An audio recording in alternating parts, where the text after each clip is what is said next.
All right, I'm going a little rogue on the camera this morning. They were warned. I'm not sure if that message got to Lynn, but the others were warned. I want to invite us to do some personal sharing together this morning.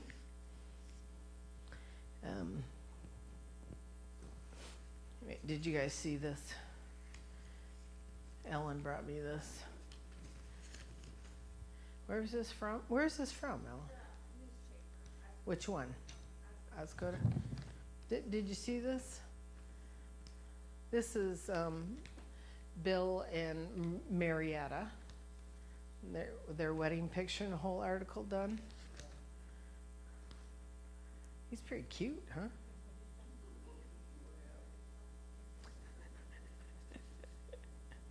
That was, I appreciate when you bring me those little things like that. It references my dad as part of why she did that, but that was pretty cute.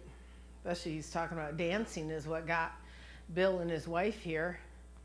And my dad giving advice about dancing. My dad never danced a day in his life, to my knowledge. Yeah. The day you married your wife.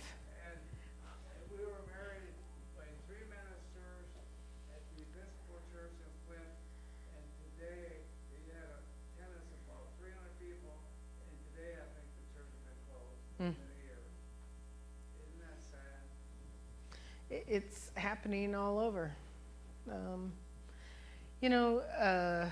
There's a lot that can be said about that, but churches used to be the center of a community.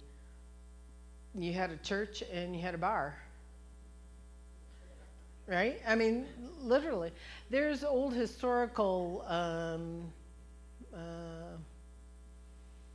like township, I've read these documents other places, where it used to literally be required if you had one, you had the other. Because back in the sort of cowboy kind of days, they got drunk at the saloon and they had to have a place to crash and they would go to the church.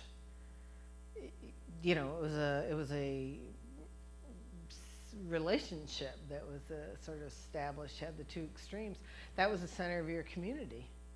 Your social life, your activity. There wasn't all these other places to go and things to do. And now we have a much more busy schedule. You're all part of it, I'm part of it, and we have other things to do that we choose instead of church life all the time. It's changed. Okay. I'm hoping that some of you will feel like sharing this morning. So knowing some are introverts, this might make you uncomfortable, but nobody's going to make you say anything. This is all voluntary. So if you're an introvert, you don't want to talk, that's cool. No problem. If you like to talk, then, that's good too. But try not to talk too much so that other people get a chance, right? It's a sharing. So let's talk a little bit today in a kind of personal expression. This time the front row is at a bit of a disadvantage because I got more people back here, okay? I can't see you sleeping. But you don't sleep, you told me. Okay, so. Okay. I understand. All right. I want to get us going in a conversation before we go to the scripture text. And hopefully you'll see why in a few minutes. So let's do some sharing this morning, if you're up for it. And I want to ask you this as a precursor to our scripture hearing. What is one of the toughest times in your life that you have gotten through? I know your answer, but we'll come back because you can be my starter. Nobody else talks. Okay, what's one of the toughest times in your life that you have experienced? What was one time, you weren't sure if you were going to get through it? What is that experience? Excellent. Okay. When you felt alone, overwhelmed, you were afraid, you were uncertain, you were confronted with an obstacle that really set you back, and you had to really work hard to get to the other side. This is where I want you to be thinking about with me. Okay? What do you want to say, Sue?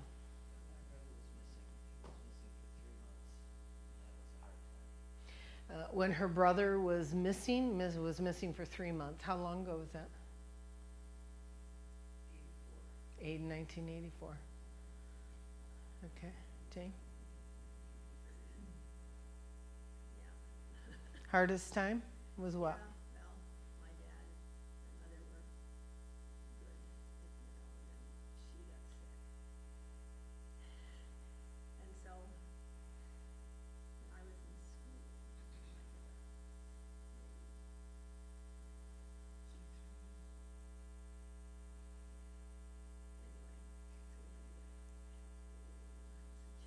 Mm.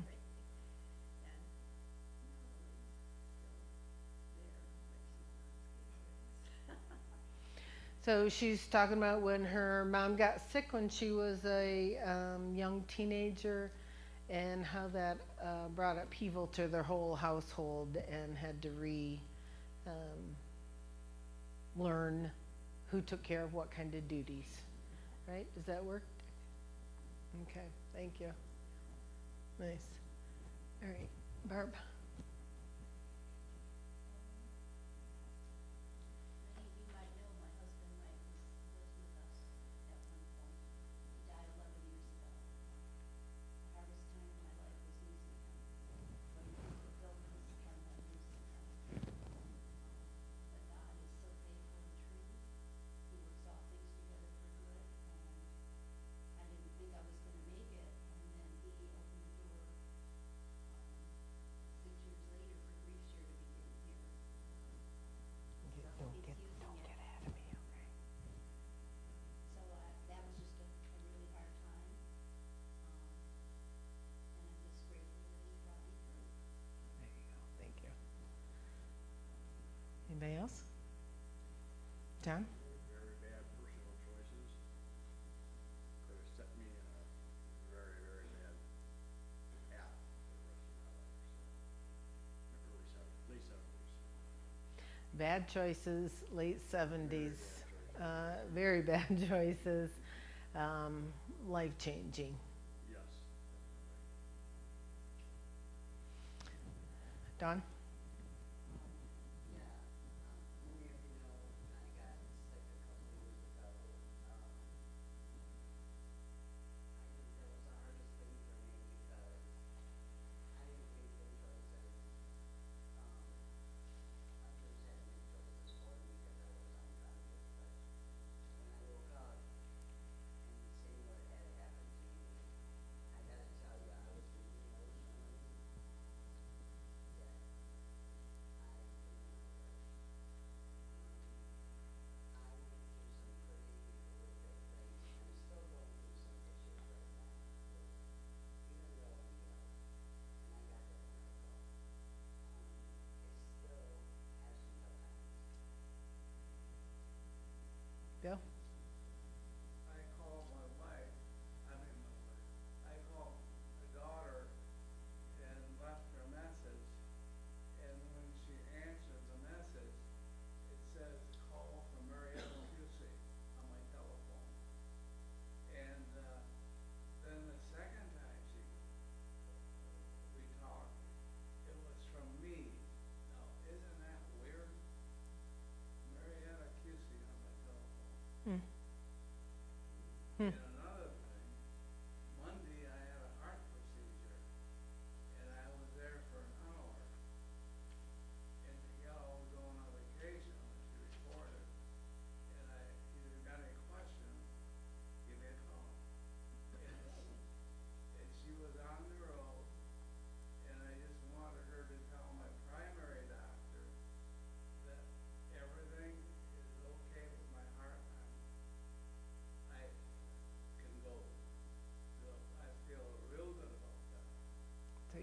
some spirit things happen to you. Yeah. Um, That procedure really detects everything. listen,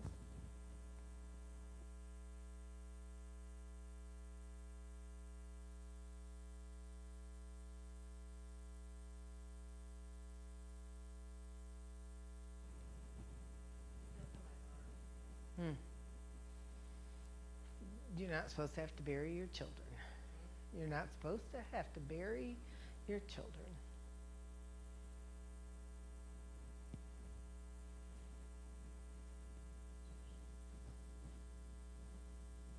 Anybody else?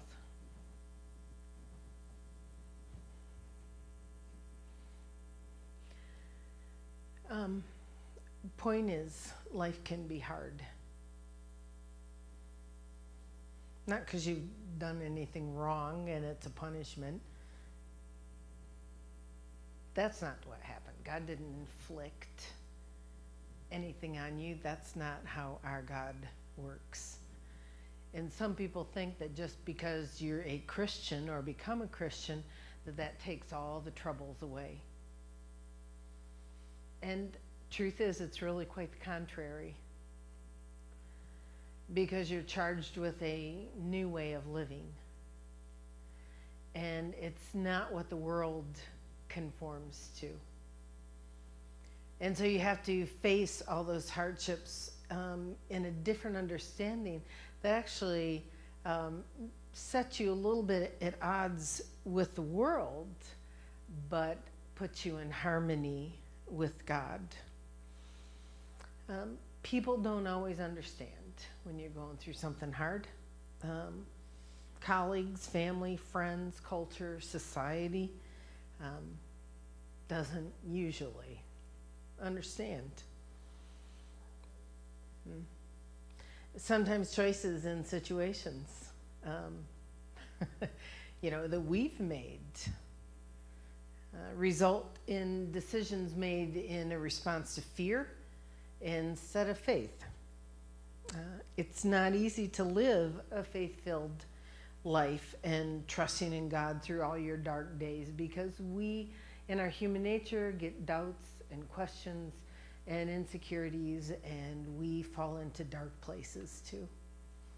Depression, mental health issues, physical challenges that make us wonder why we are still here. Are you listening to me?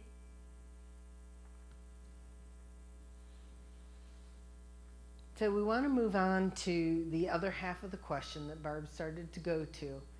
Okay? First, we admit that we all have these issues. Everybody does. And our scripture is going to reaffirm that for you, that believers from the beginning of creation have had challenges. Okay? So we're not weird or freaky or odd or weak or insecure or doubters or unfaithful or non-righteous just because we have weaknesses and doubts and insecurities as well. That's not what's happening at all. It's been a challenge for believers from the beginning of time that they go through difficult things and they have to find the ways to rely on God to get through it. So there is the next question: what helped you get through it?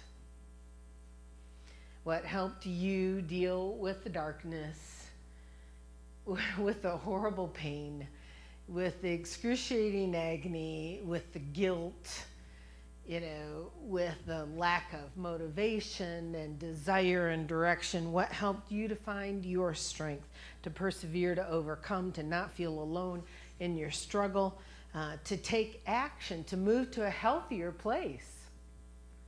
We don't get there in perfection. Remember, this is a journey. It's all a journey. What helped you to depend on God in some way that carried you beyond and through your darkest spot? Barb, you want to start?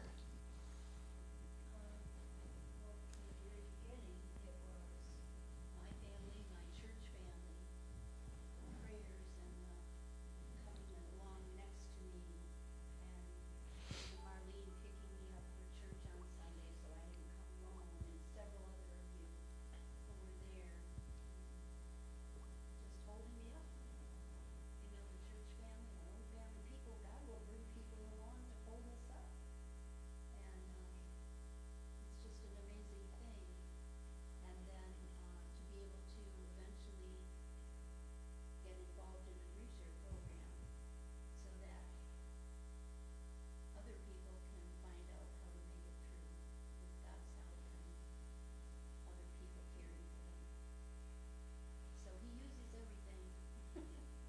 And you had no idea. I mean, that's when you go through that pit of a place, and it's like, God, you promised you would never do this to me, and and you know, you're carried through. What else? My mother's faith in church intervened, and through her, my father, and they got me through it. It was just short words, no long speeches. Mm. Mm. One of my favorite scripture things, and you know, I'm not a Bible text, verse, chapter quoter. Don't ask me. I don't memorize like that. But, you know, when the Spirit intercedes, you know, with groans, when we don't have the words, Spirit intercedes. We don't have to be eloquent. Spirit intercedes. Who else? Woody? First of all, in something like that, time is a big factor, Excellent point. and it's what you do with the time, and the church is good. And, in my situations like that, probably, getting new interests and getting the mind away from the things that are bothering me most, and get into new interests and, move on to other things. New interests that are good for you. Good ones, yeah, good ones, yeah. Yeah. Thank you, Woody. What helped you? Prayer. All kinds of prayer. And, you know, prayer is that utterance from your heart, from the deepest cries that come from you. And nobody necessarily even knows you're doing it. It's personal relationship with God. How do you know? I mean, how do you know to talk to God? I don't know. Not saying there's an answer. How did you know to go to God and not to spouse, friends, family, others? Yeah. Why do you turn to Jesus first. Because I knew, I just knew that's where I had to turn. you already had a relationship?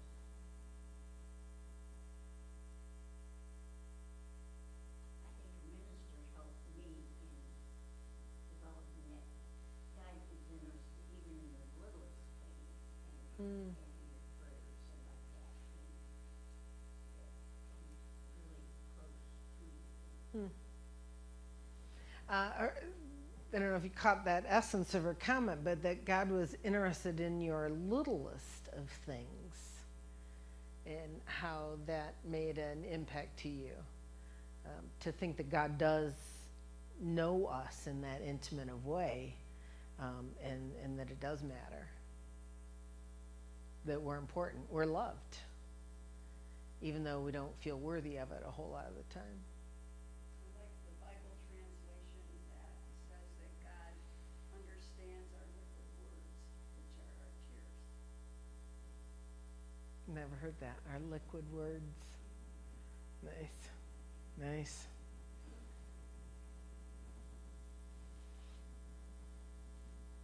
Anybody else?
Your body carries old wounds with you and manifests itself in places sometimes.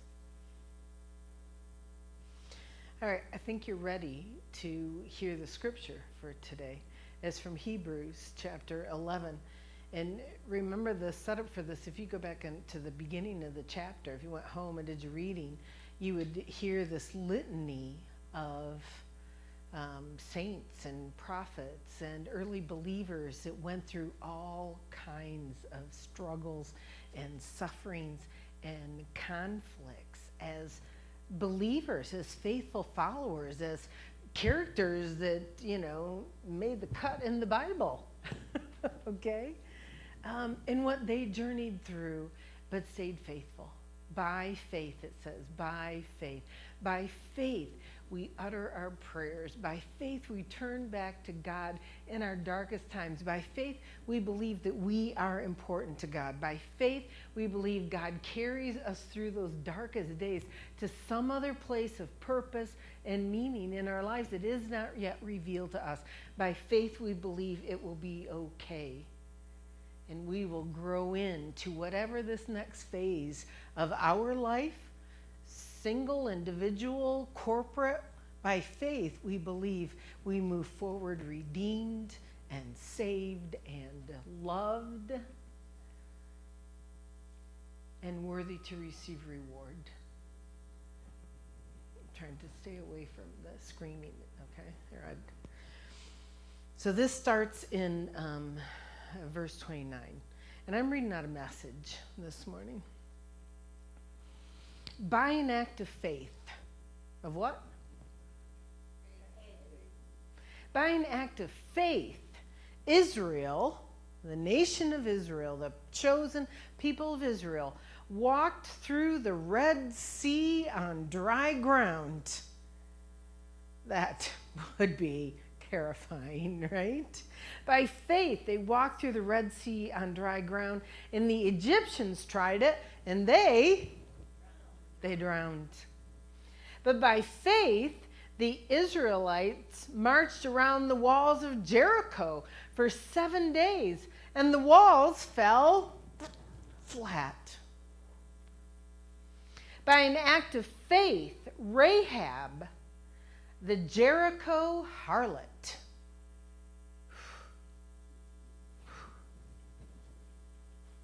who welcomed the spies and escaped the destruction that came on those who refused to trust in God. She was a harlot. Sometimes that's the only way the women could survive then. They didn't have any rights. Do what you got to do to survive. And she was a believer. Says it right here.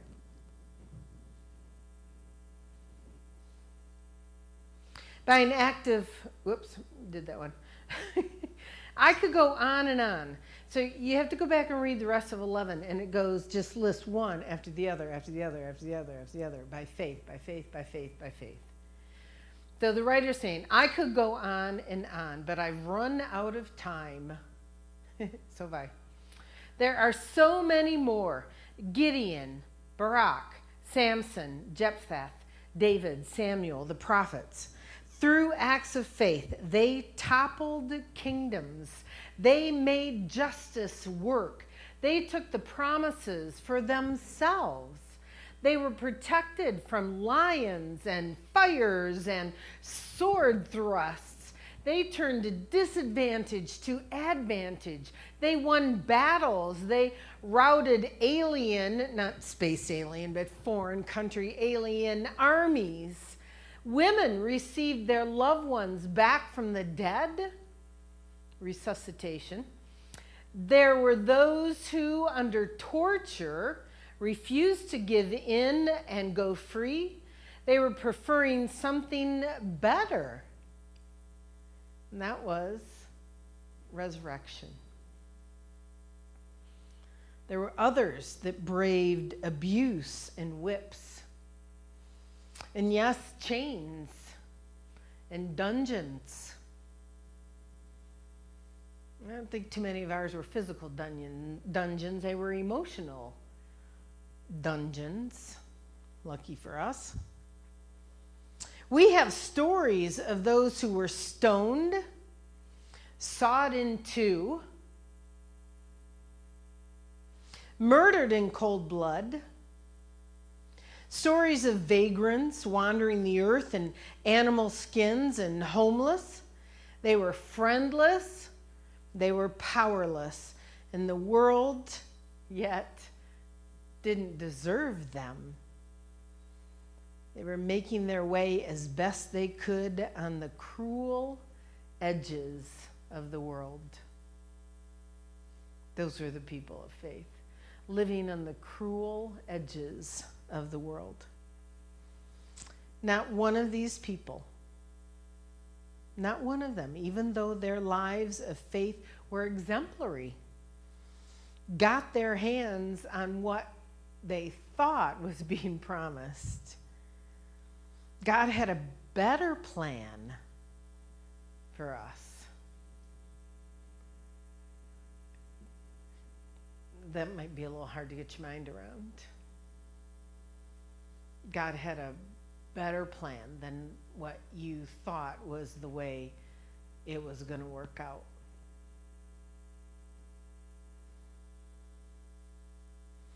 God had a better plan for us, that their faith and our faith would come together to make one completed whole.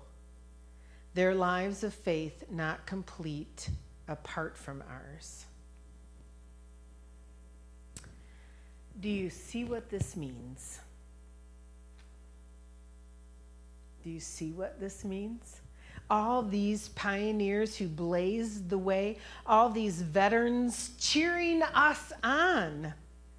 It means we'd better get on with it.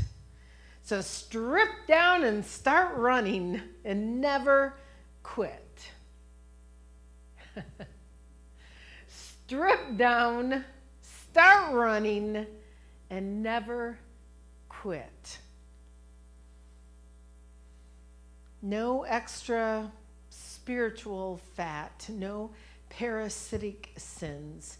Keep your eyes on Jesus, who both began and finished this race we're in, and study how he did it. Great line. Study how he did it, because he never lost sight of where he was headed.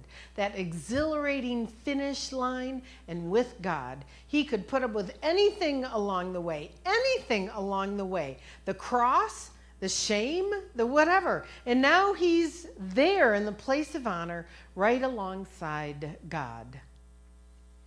So when you find yourselves flagging in your faith, go over that story again. And item by item, that long litany of hostility that he plowed through, that will shoot adrenaline into your souls.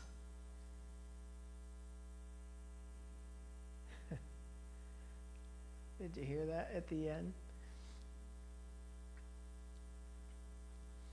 Because Jesus never lost sight of where he was headed, that exhilarating finish line, and with God, he could put up with anything along the way, the cross, the shame, the whatever, and now he's there in the place of honor right alongside God. When you find yourselves lagging in your faith, go over that story again, item by item. And that long litany of hostility that he plowed through, that will shoot adrenaline into your souls.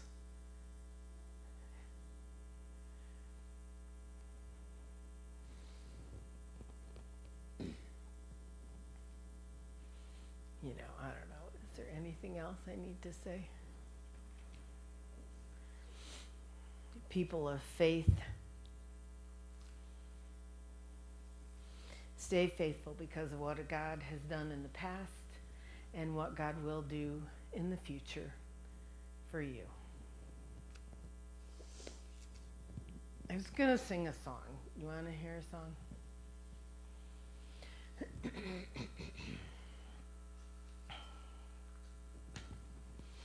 This is one of Charles Wesley's songs. Come, O thou traveler unknown. And it's about that wrestling with the hard things in the night and finding a place to come around to in God's love.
Ushers, come forward, help us through the giving of our tithes and offerings.